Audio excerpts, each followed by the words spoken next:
वही रास्ते, फिर वही रागुजर, जाने हो या ना हो मेरा घर वो नगर।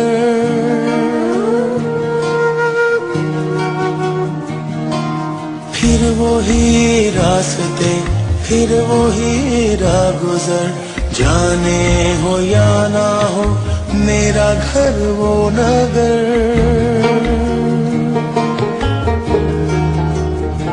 ये कहानी नहीं जो सुना दूंगा मैं, जिंदगानी नहीं जो गवा दूंगा मैं।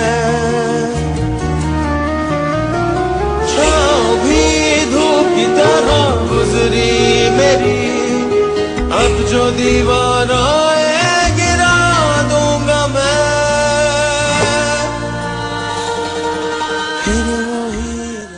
मेरे वतन अजीज में बुलंदों बाला इमारतें, महलात और मकानात और महंगी तरीन चमकीली गाड़ियां ही मेरी आंखों को खैरा नहीं करती, बल्कि मेरे मुल्क के दारुल खिलाफे में पुरसाइश पार्लियामेंट, ऐवान सदर और वजीर आजम हाउस की इमारतें मेरे दिल से टीसें और आहें निकाल देती हैं। मेरे हुक्मरानों और मरात याफ्ता तबके की तवील ज़ियाफ़तें, लजीज खाने और मुर्गन ग़िज़ाएँ मेरे वतन अजीज़ में गरीबों के बावर्ची खानों का और दस्तरख्वानों की बदहाली का जिम्मेदार महसूस होती हैं, क्योंकि जब मेरी आंखें मजदूरी करते बच्चों और कचरा चुनते हुए मासूमों की हालत ज़ार को देखती हैं तो जिम्मेदारी इन्हीं लोगों पर आयद होती नजर आती है। कचरा उठा रहा है। कब से उठा रहे हो? शायद सुबह तक शाम तक। कितना रुपए कमाते हो इस काम? 60, 70, 50। तो क्या करते हो? इन कचरे का कहाँ बेचते हो, क्या करते हो? ये शेरशाह में। तो यहाँ से पैदल जाते हो शेरशाह? मजदा पे, मजदा लेके जा रहा है। कागज का काम करता है और क्या, बस 5-6 साल है। कार साहब मारता है फिर हम लोग भाग जाता है उससे। हाँ, पैसे मिलेगा तो पढ़ाएंगे।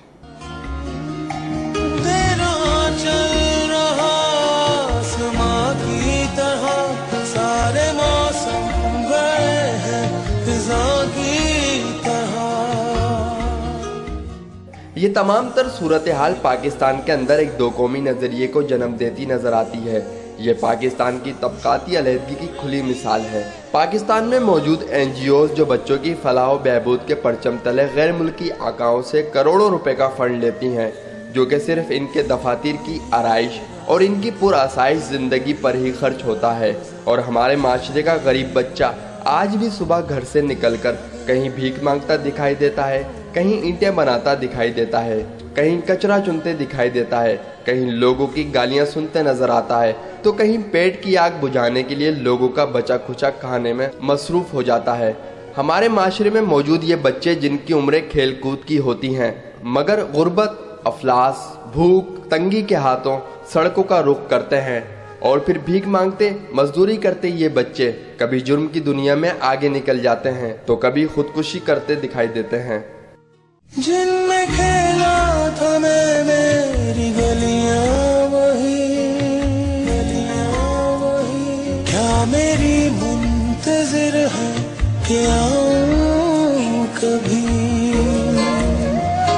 वो मेरे साथ उड़ती पतंगे मेरी, मेरे हाथों को चूमेंगी आकर कहीं।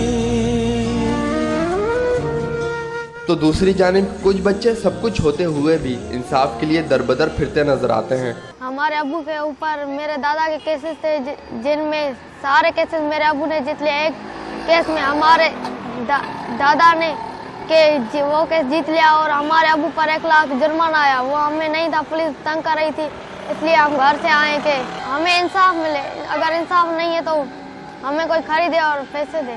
यहाँ पे हम 1 महीना हो गया है, हमारा कोई इंसाफ नहीं मिलता है। कोई आता है फिर इंटरव्यू लेके जाता है, कोई हमारा इंसाफ नहीं मिलता है। हमारे पास 1 रुपया नहीं है कि हम रोटी लें, लेकिन हम भूख हड़ताल पे बैठे हैं। अगर इंसाफ देगा तो सही है, नहीं तो कल हमें आग लगाएगा। मेरे हाथों को चूमेंगी आकर कहीं। गुर्बत की ये आग फकत बच्चों तक ही मुहित नहीं, बल्कि इसका दायरा पोश घरानों के आंगनों और बावर्ची खानों तक पहुंच चुका है, जिसकी मिसाल जिस्म फरोशी, डाका जनी और लूट मार के जुराइम में रोज बरोज इजाफे से मालूम होती है।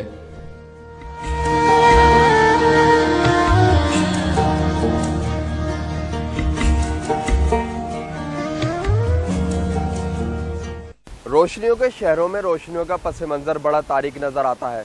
पाकिस्तान के अमीर हुक्मरान और भीख मांगकर करोड़पति बनने वाली एनजीओज जैसे मुल्क के बच्चे आज भी कहीं कचरा चुनते दिखाई देते हैं, कहीं मेहनत मजदूरी करते दिखाई देते हैं, तो कहीं मोटरसाइकिलों पे पंक्चर लगाते दिखाई देते हैं।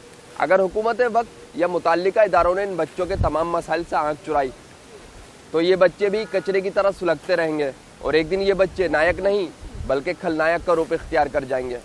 कैमरामैन याकूब बिल्ती के साथ ताहा उबैदी, मेट्रो 1 कराची।